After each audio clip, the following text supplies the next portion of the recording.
Bab 1304. Upaya yang susah payah dilakukan ini membuat Daniel merasakan sentuhan kehangatan. Siapa bilang romansa dan kejutan hanya bisa diciptakan pria untuk wanita? Ternyata wanita juga bisa mempersiapkannya untuk pria. Wanita lain memperlakukan Daniel dengan cara merangkul, berinisiatif untuk menyampaikan pesan sopan atau menggunakan berbagai cara untuk berpura-pura terlihat dan memainkan trik. Hanya Friska yang sepertinya bisa melihat apa yang sebenarnya dia inginkan di dalam hatinya. Daniel menatap Friska di dalam video. Dia menari di pantai dengan kaki telanjang. Sosoknya seperti Dewi Cahaya Bulan. Begitu anggun dan menyentuh hati. Kelembutan, senyumannya, kasih sayang, serta tatapan mata juga penuh dengan kelembutan. Ini adalah pertama kalinya Daniel menonton video di luar pekerjaan dengan kesabaran seperti itu. Setelah menutupnya, dia membalasnya dengan dua kata, terima kasih. Ya, apapun alasan dia melakukannya, Daniel sangat berterima kasih. Tapi dia masih berpikir, alangkah indahnya jika Tracy melakukan hal ini untuknya. Naomi mengemudi selama 4 jam perjalanan ke rumah di kota Yuling. Saat ini sudah jam 2.30 subuh dan semua orang sudah tidur. Hanya ada Paula dan Hartono yang berada di halaman, berbisik dan mengobrol satu sama lain. Niat yang baik, mereka sedang menunggu Tracy dan Naomi. Setelah mendengar suara mobil, mereka berdua segera keluar untuk memeriksa dan saat menoleh ternyata Tracy sudah pulang. Paula segera melangkah maju dan membuka pintu mobil. Nona Tracy, Anda sudah pulang. Tracy melirik Hartono. Masih belum kembali juga. Aku diutus untuk melindungi Tuan Muda dan Tuan Putri di sini. Hartono berkata dengan wajah memerah. Kak Rian bilang, besok harus mengantar mereka pulang dan juga mengunjungi Tabib Hansen. Kalau begitu, lanjutkan pekerjaanmu. Tracy berjalan langsung ke villa. Ada apa? Paula sambil membungkuk bertanya pada Naomi. Nona Tracy sepertinya tidak terlalu senang. Tidak apa-apa, cepatlah tidur, supaya tidak ada mata panda. Dia berkata terdengar dingin, lalu buru-buru mengikuti. Paula mengerutkan bibirnya dan meminta Hartono untuk pergi ke mobil beristirahat. Lalu dia sendiri ikut masuk ke dalam rumah. Tracy dengan santai kembali ke kamarnya, mandi dan berbaring di kasur. Berulang kali mengingatkan dirinya untuk cepat tidur, agar dia bisa menemani anak-anak besok. Namun, adegan mesra Daniel dan Friska berulang kali muncul di pikirannya dan membuatnya tidak bisa tidur. Dia bangun dan minum setengah pil tidur. Baru kemudian perlahan-lahan tertidur. Tapi setelah dia tertidur, dia bermimpi Daniel dan Friska menikah. Anak-anak memanggil Friska dengan sebutan Mami dan dia hanya bisa melihat dari kejauhan.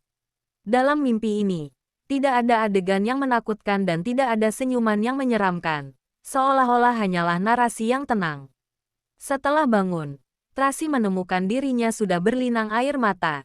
Dia menatap kosong ke langit-langit dan adegan itu muncul kembali di benaknya. Suasana hatinya sangat rumit. Sekarang dia teringat perkataan kakaknya. Dia merasa bahwa dia memang sulit menjadi orang besar. Dia terlalu bimbang, tidak cukup tegas dan tidak memiliki kepribadian yang berani mencintai atau membenci. Dia terlalu khawatir, tapi dia juga tidak bisa sepenuhnya menyerah. Dia tidak bisa mengendalikan perasaannya. Juga tidak bisa dengan berani mengejar kebahagiaan. Ini adalah kontradiksinya. Dia sangat menyadari kekurangannya sendiri dan dia membenci keterjeratannya. Tapi untuk sementara waktu, dia tidak bisa membuat suatu perubahan. Hanya bisa memilih menjadi pasif.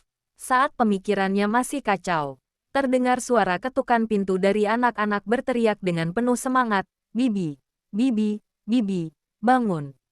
3 anak selalu memiliki energi yang tidak pernah habis, seperti burung pipit kecil, berkicau setiap hari. Rumah selalu ramai karena mereka. Tini, Winnie, Biti, jangan bangunkan mamiku. Sini, kakak akan membawa kalian ke bawah untuk sarapan. Suara Carla lembut dan tegas. Kak Naomi, tadi malam mami kapan pulang? Kenapa kakak tidak memberi tahu kami? Tanya Charles. Bab 1305. Kami pulang sudah sangat larut dan kalian sudah tidur, jadi tidak mengganggu kalian. Naomi menjelaskan sambil tersenyum. Oke, ayo kita turun dulu. Biarkan mami tidur sebentar lagi. Oke, Kelima anak semuanya mengikuti Naomi turun ke bawah. Naomi seperti memegang seikat manisan. Sekelompok anak kecil ini sangat lucu. Carlos menguap dan turun pelan-pelan. Tangannya masih memegang buku yang belum selesai dibaca. Dia berencana untuk membacanya di mobil nanti. Sarapan sudah siap. Hari ini Paula yang masak. Dia keluar dari dapur mengenakan celemek dan menyapa anak-anak sambil tersenyum. Sayang, hari ini Kak Paula membuat sarapan masakan Tiongkok favorit kalian. Senang tidak? Kak Paula juga bisa membuatkan sarapan. Carla mendongak kepalanya dan bertanya dengan rasa ingin tahu. Mungkinkah Kak Hartono yang mengajarkannya? Beberapa waktu yang lalu, Kak Hartono diam-diam mengikuti Bibi Riana untuk belajar memasak. Kurasa dia ingin mencuri ilmu, lalu mengajarkannya pada Kak Paula. Charles melihat kebenaran secara sekilas. Astaga, Charles Carla, kalian jahat sekali. Paula tersipu. Jangan mengekspos orang lain. Hahaha. Beberapa anak tertawa terbahak-bahak. Tidak apa-apa. Sarapan yang dibuat oleh pacar Kak Paula juga dibuat oleh Kak Paula. Satu persatu tersenyum menyeringai menghibur. Tapi aku sudah lapar. Kapan baru bisa makan? Segera. Segera. Akan segera kubawakan keluar. Paula segera pergi untuk menyajikan sarapan. Cecil, Anne, dan yang lainnya juga membantu. Di lantai atas, Tracy sudah bangun. Ia sedang mandi dan berganti pakaian. Dia ingin lebih awal membawa anak-anak untuk menemani Tabib Hansen. Pada saat yang bersamaan, Daniel dan Ryan sudah tiba di kediaman Tabib Hansen. Amanda menyiapkan sarapan dan ditempatkan di atas meja kayu di halaman. Bunga kecubung kuning kecil yang dia petik di pagi hari dimasukkan ke dalam vas di sebelahnya, memberinya rasa kebahagiaan alam. Setelah mendengar suara mobil, Amanda buru-buru menyambut. Mengira Tracy yang datang. Tapi saat dia melihat Daniel senyum di wajahnya segera menghilang. Tapi dia masih menyapa dengan sopan. Halo, Tuan Daniel. Halo, Daniel mengikuti instruksi Tabib Hansen, yaitu datang sebelum matahari terbit. Sebenarnya dia di bar Kaisar hingga tengah malam dan pulang mandi, lalu segera berangkat lagi. Malam tanpa tidur membuatnya terasa sedikit lebih galau. Silahkan masuk. Amanda mempersilakan Daniel dan Ryan masuk. Thomas dan yang lainnya berjaga di sini sepanjang malam. Tapi agar tidak mengganggu Tabib Hansen, mobil diparkir di tempat yang agak jauh. Guru sedang mandi. Akan segera keluar. Mari kita sarapan bersama. Amanda mengambil beberapa mangkuk dan sumpit dari dapur dan saat meletakkan, terdengar suara bruk yang keras di dalam. Daniel dan Ryan segera bergegas masuk. Guru. Amanda terkejut dan buru-buru berlari masuk. Saat Dixon memapah Tabib Hansen turun dari ranjang, kaki Tabib Hansen lemah dan dia terjatuh ke lantai, sehingga menjatuhkan baskom di sebelahnya. Dixon berjuang untuk memapah Tabib Hansen, tapi dia tidak mampu menahannya. Pada saat ini, sepasang tangan yang kuat terulur dan memapah Tabib Hansen ke kursi roda. Tuan Daniel Dixon mendongak dan melihat Daniel. Apakah Anda baik-baik saja? Daniel berjongkok di depan Tabib Hansen, menatapnya dengan gelisah. Tidak apa-apa, tidak apa-apa. Suara Tabib Hansen sekecil suara nyamuk dan matanya sangat lemah sehingga menyempit menjadi celah. Tapi dia masih berjuang untuk mengangkat kepalanya untuk melihat Daniel. Bibirnya yang kering bergerak sedikit, seolah ingin mengatakan sesuatu, tapi sangat sulit. Guru, apa yang ingin Anda katakan? Amanda membungkuk untuk mendengarkan dengan berlinang air mata di matanya. Bicaralah, aku sedang mendengarkan. Oke, aku mengerti. Aku akan segera menelepon Kak Tracy. Amanda segera berkata kepada Dixon sambil menangis. Beritahu Kak Tracy untuk segera datang. Guru sedang sekarat. Oke, Dixon buru-buru mencari ponselnya. Aku saja. Daniel memberi isyarat pada Ryan. Bab 1306. Ryan segera pergi ke samping untuk menelepon Tracy. Pada saat yang sama, dia melihat ekspresi muram Tabib Hansen dan sangat cemas. Apakah harapan terakhir ini benar-benar pupus? Tracy bersama anak-anak di halaman, tidak mengangkat telepon. Ryan menelepon Hartono. Begitu Hartono mendengar bahwa Tabib Hansen sedang sekarat, dia buru-buru mengambil ponselnya dan berlari ke halaman untuk mencari Tracy. Tracy masih bermain gelembung bersama anak-anak dan berencana menunggu sarapan anak-anak selesai dicerna, baru berangkat. Alat gelembung di tangannya terjatuh ke tanah saat dia mendengar kabar. Lalu dia segera memerintahkan, "Cepat, siapkan mobil." Baik, mereka bahkan tidak punya waktu untuk mengganti pakaian anak-anak, langsung membawa pakaian dan berganti di mobil. Mereka menggendong 6 anak ke dalam mobil, lalu menyalakan mobil dan melaju dengan kencang. Sepanjang jalan, Tracy sangat menyesal dan terus menyalahkan dirinya sendiri. Aku seharusnya tidak berlama-lama. Aku seharusnya pergi lebih awal. Tidak, aku seharusnya membawa anak-anak menemui Tabib Hansen tadi malam. Kemarin Tabib Hansen masih bertenaga. Kenapa sekarang secepat ini? Naomi tidak berani berpikir. Dia sangat tertekan saat melihat ekspresi cemas Tracy. Ada apa dengan kakek Hansen? Anak-anak tidak mengetahui. Tapi mereka juga merasakan keanehan. Kakek Hansen sakit. Dia ingin bertemu kalian. Tracy menenangkan dirinya dan dengan sabar berkata kepada anak-anak, "Sayang, saat bertemu kakek Hansen nanti, jangan terlalu berisik, mengerti?" Mengerti. Meskipun anak-anak tidak tahu apa yang sedang terjadi, mereka semua mengangguk patuh. Bagus. Tracy memeluk anak-anak, merasa sangat sedih. "Kak Naomi, siapa yang baru saja menelepon Kak Hartono?" Carlos bertanya tiba-tiba. Hartono sedang mengemudi pada saat ini dan Tracy serta Naomi menemani anak-anak di dalam Rolls-Royce limousine. "Rian yang menelepon," jawab Naomi. "Artinya, Papi dan Paman Rian juga bersama kakek Hansen." Carlos sedikit mengernyit. Sedikit rumit bergejolak di matanya. Seharusnya begitu. Naomi tidak banyak berpikir. Mereka mungkin tahu bahwa kalian akan mengunjungi kakek Hansen hari ini. Jadi mereka pergi ke sana dan menunggu. Saat kalian pergi menemui kakek Hansen tadi malam, pergi bersama Papi kan? Carlos bertanya lagi. "Kami pergi bersama." Naomi mengangguk. "Apa pulang bersama juga?" Carlos bertanya lagi. "Papimu pergi duluan." Naomi merasa Carlos sepertinya terlalu banyak berpikir dan bertanya, "Carlos, ada apa denganmu?" "Bukan apa-apa." Carlos menggelengkan kepalanya. Ekspresinya sedikit muram. "Hanya tanya saja." Oh, Naomi tidak mengambil hati masalah ini. Sedangkan Tracy masih sedang berbicara dengan Carla, Charles dan ketiga anak kecil tentang tindakan pencegahan. Mereka aktif dan bersemangat. Dia takut anak-anak akan berisik di depan Tabib Hansen. Jadi, Tracy tidak memperhatikan apa yang dikatakan Carlos. Mobil melaju di jalan tol. Pada saat yang bersamaan, Rian menelepon Lily dan beberapa tim medis profesional lainnya, ingin memeriksa Tabib Hansen dan memberikan pertolongan pertama. Tapi Tabib Hansen melambaikan tangan dengan lemah dan mulutnya bergerak. Dixon bertanya dan berkata, "Guru bilang tidak perlu. Terima kasih." Lily memandang Daniel dengan cemas. "Tunggu di luar." Daniel memerintahkan. Baik, Lily terpaksa membawa tim medis keluar dari halaman dan menunggu bersama Thomas dari kejauhan. Tabib Hansen sedang berbaring di ranjang, menatap pintu, menunggu Tracy membawa anak-anak untuk bertemu dengannya terakhir kalinya.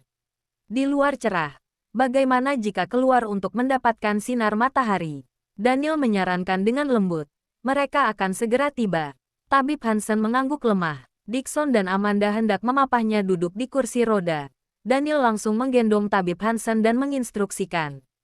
"Tarik kursi rodanya." Baik, bab 1307. Matahari musim dingin selalu membawa kehangatan khusus. Dixon meletakkan bantal lain di kursi roda. Daniel dengan hati-hati menempatkan Tabib Hansen di atasnya, menyelimutinya dan meminta Dixon untuk menyalakan api. Orang-orang yang berada di ambang kematian sangat takut kedinginan. Sekarang Tabib Hansen membutuhkan kehangatan. Daniel memeluk Tabib Hansen dengan erat, kemudian membiarkan Amanda mengambil seporsi sup nasi panas dan memberikannya kepada Tabib Hansen. Tabib Hansen berjemur di bawah sinar matahari, menghangatkan diri dengan api, minum sup nasi panas. Perlahan-lahan energinya kembali pulih, lalu mengarahkan mata ke arah Daniel dan berkata dengan susah payah, "Terima kasih. Seharusnya aku. Anda sudah menyelamatkan istri dan anak-anakku." Daniel mengeluarkan sapu tangannya dan menyeka noda di mulut. Pada awalnya, dia bahkan tidak merawat kakeknya sendiri seperti ini karena dia tidak punya kesempatan. Sekarang dia ada kesempatan. Dia ingin membalas sedikit kebaikan.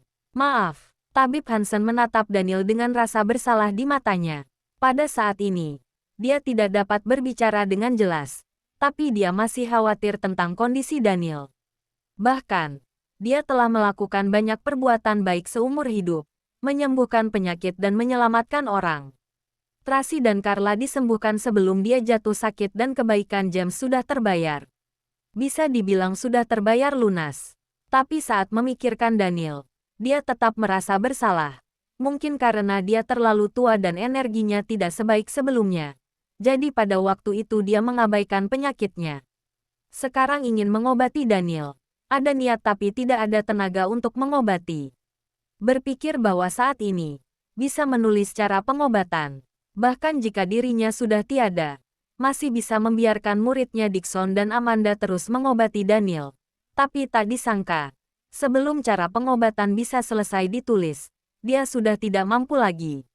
Hidup dan mati sudah ditakdirkan. Daniel memegang tangan Tabib Hansen.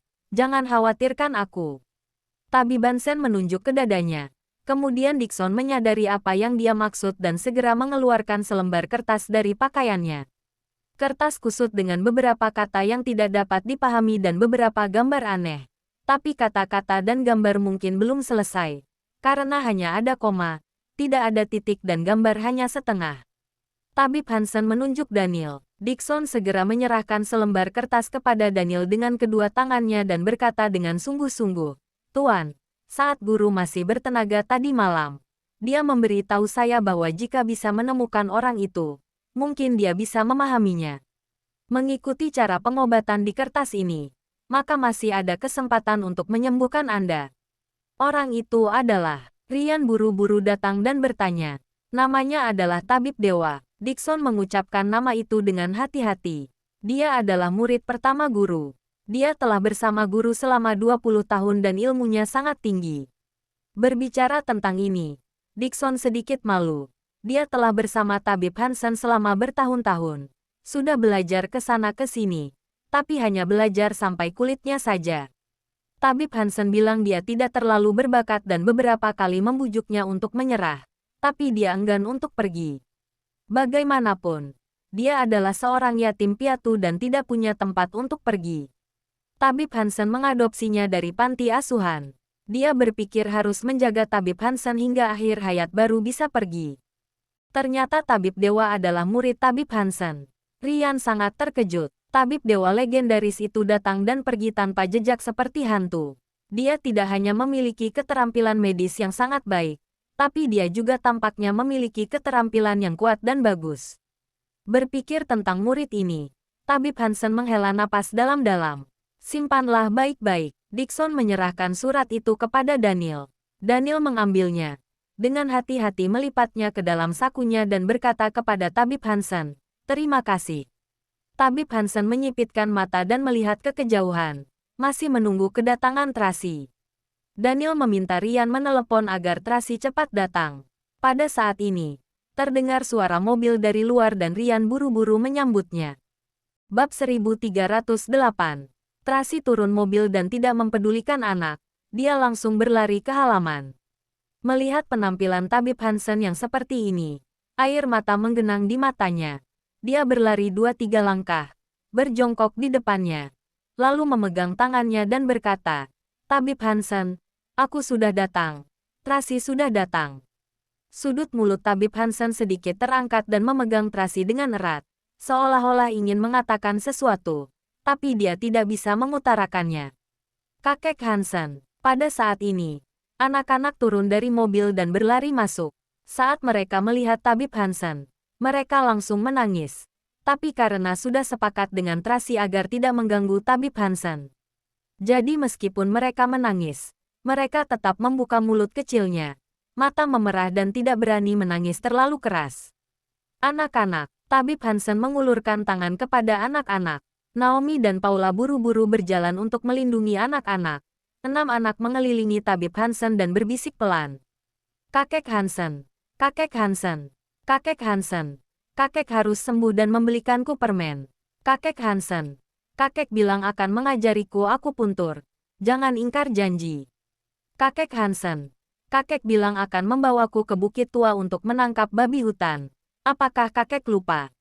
Kakek Hansen, bukankah kakek yang ingin melihat penemuan kecilku? Aku membawanya. Kakek Hansen pembohong. Kakek Hansen pernah bilang akan membawa kami mencari papi. Perkataan kakek tidak bisa dipercaya. Anak-anak menangis sangat sedih, tapi berusaha menekan emosi mereka. Tidak ingin mengganggu tabib Hansen. Tracy awalnya bilang dia tidak ingin menangis, tapi air mata tidak bisa ditahan. Tabib Hansen memegang tangan kecil mereka, menambahkan pandangan, menatap wajah kecil mereka yang lucu dan perlahan menutup matanya. Tabib Hansen, guru, kakek Hansen. Semua orang di halaman menangis dan orang-orang berbaju hitam di luar semuanya menundukkan kepala dalam diam. Daniel berdiri di samping dan memandang mereka dengan tenang, tapi perasaan hatinya sangat rumit dan tak terlukiskan. Setiap orang memiliki takdirnya sendiri dan tabib Hansen hidup sampai 99 tahun. Sudah menjadi takdirnya. Sedangkan dia hanya bisa menerima takdirnya sendiri. Dia berpikir tidak bisa menemukan tabib dewa dalam waktu singkat. Bahkan jika dia diperlihatkan, tabib dewa adalah sahabat Lorenzo dan otomatis adalah musuhnya. Jadi bagaimana dia bisa membantunya? Jadi secerca harapan terakhir ini sama sekali bukanlah harapan. Ryan memperhatikan tabib Hansen menutup matanya dan terengah-engah dan tidak tahan untuk menghela napas panjang. Sebenarnya Ryan juga telah mempertimbangkan apa yang Daniel pertimbangkan. Dia awalnya melihat ada secerca harapan. Mengira tabib Hansen setidaknya dapat menulis cara pengobatan sebelum dia meninggal. Tapi tak disangka sebelum selesai menulis, dia sudah. Dia juga sangat tertekan sekarang. Mereka telah mencari tabib dewa selama setengah tahun dan tidak ada kabar.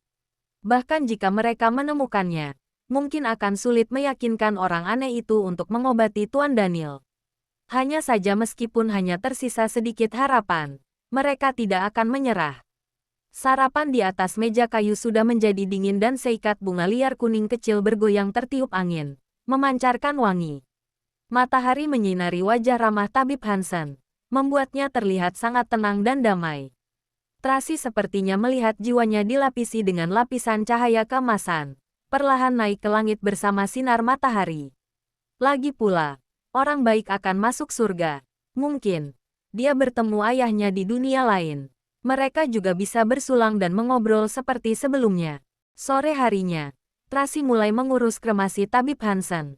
Sesuai dengan keinginannya, dia membawa jenazahnya kembali ke Bukit Oldis, kota tua dan dikremasi di gunung. Daniel menemaninya sepanjang jalan dan mengantar tabib Hansen pada perjalanan terakhir. Anak-anak juga mengikuti, bersujud dan membakar dupa untuk tabib Hansen di gunung. Setelah 3 hari, semuanya selesai diproses. Tracy ingin membawa Amanda dan Dixon, tapi mereka ingin tinggal di gunung untuk berkabung bagi tabib Hansen dan mengatakan bahwa mereka akan menghubunginya setelah 3 bulan. Tracy tidak memaksa. Setelah menyiapkan kebutuhan hidup mereka, dia membawa anak-anak naik pesawat dan kembali ke kota Yuling. Jangan lupa like, komen, and subscribe ya. Terima kasih. Tunggu terus kelanjutannya.